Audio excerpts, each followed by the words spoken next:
Guys আমরা এখন যাচ্ছি আমাদের গায়ের মেলা দেখতে। আর এখন রাত 3টা বাজে। টাইমটা দেখা না, টুকু টাইমটা দেখা। দেখতে পাচ্ছ এই যে রাত 3:25 বাজে। আর এই যে আমরা বন্ধুরা 3জন আছি। আর এই যে রাস্তাটা দেখতে পাচ্ছ আমাদের, মানে এই রাস্তাটায় যাচ্ছি আমরা মেলা দেখতে। তো ওই যে ওই সাইডে হালকা হালকা লাইট দেখা আছে, তোমরা দেখতেই পাচ্ছ। ওই ট্রেনে আমরা যাচ্ছি মানে মেলা দেখতে আমাদের যাই।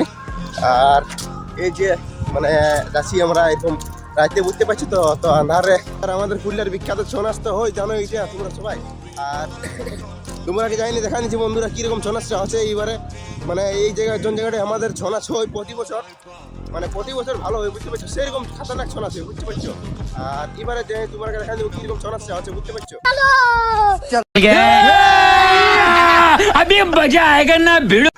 তো গাইস আমি পৌঁছে গেছি এখন মেলাটার। আর দেখতে পাচ্ছ বন্ধুরা এই যে পুরা বাজি চলছে, দেখতে পাচ্ছ ভিতরে, আসরের ভিতরে পুরা এই যে ডিগ বাজি দিল ভাই, দেখছি ভালো পুরা বাজি চলছে। আর দেখতে পাচ্ছ বন্ধুরা পুরো সাইডে সাইডে পুরো চারিধার মানে লোকজনের ভিড় দেখাচ্ছে। রাইতে তো ভালোভাবে ক্যামেরাটা দিচ্ছে নাই বন্ধুরা, ওটা তোমরা সবাই জানো। আর তো গাইস ব্লগটা যদি ভালো লাগে তো কমেন্টে জানাবে।